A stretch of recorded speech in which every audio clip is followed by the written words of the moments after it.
Everyone, আজ আমার day 2 morning ওয়াকে। আজ মর্নিং ওয়াক করতে শুধু আমি আর ভাইই এসেছিলাম। আর এটা হচ্ছে মা রক্ষাকালীর মন্দির। আর দেখো আজকের ওয়েদারটা কি সুন্দর, তাই না?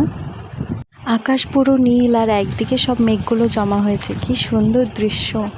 আর দেখো মেঘের জন্য কিন্তু রৌদ্রটাও ঠিকমতো পড়ছে না। আর এই দেখো বিধাননগরের ফেমাস ফল আনারস। তোমরা কে কে আনারস খেতে ভালোবাসো আমাকে কমেন্ট করো তো।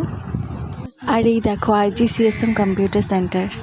তারপর আমরা তালতলায় চলে গেলাম।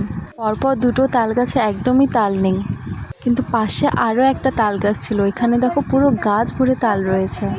আমাদের বাড়িতে কি তাল গাছ রয়েছে? আর ভাই দেখো এখানে তাল খুঁজতে চলে গেছে, কিন্তু একটাও তাল পাইনি। বেচারার মুড অফ হয়ে গেছে। না কেন পড়বে তারপর না। বেচারা তাল না পেয়ে দুঃখ পেয়েছে। দেখো এখন কিন্তু আবার রৌদ্র উঠে গেছে। জানো এই ফুলটা দিয়ে ছোটবেলায় খুব মালা বানিয়ে খেলতাম, কিন্তু এখনও অবধি এই ফুলটার নাম জানি না। তোমরা কি কেউ জানো? তাহলে কমেন্টে বলো তো। তারপর আমি বাড়ি চলে এলাম। আজকের মতো এতটাই, দেখা হচ্ছে নেক্সট ব্লগে। বাই এভরিওয়ান, আজ আমার ডে 2 মর্নিং ওয়াকে। আজ মর্নিং ওয়াক করতে শুধু আমি আর ভাইই এসেছিলাম। আর এটা হচ্ছে মা রক্ষাকালীর মন্দির। আর দেখো আজকের ওয়েদারটা কি সুন্দর, তাই না?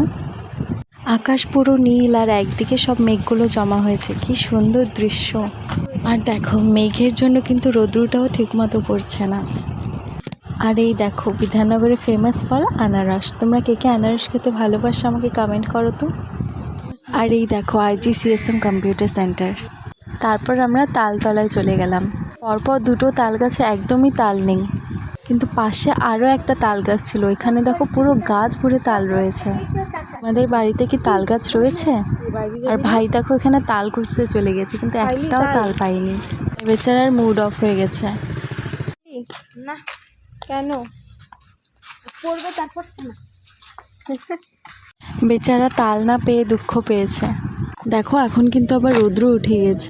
জানো এই ফুলটা দিয়ে ছোটবেলায় খুব মালা বানিয়ে খেলতাম, কিন্তু এখনও অবধি এই ফুলটার নাম জানি না। তোমরা কি কেউ জানো? তাহলে কমেন্টে বলো তো।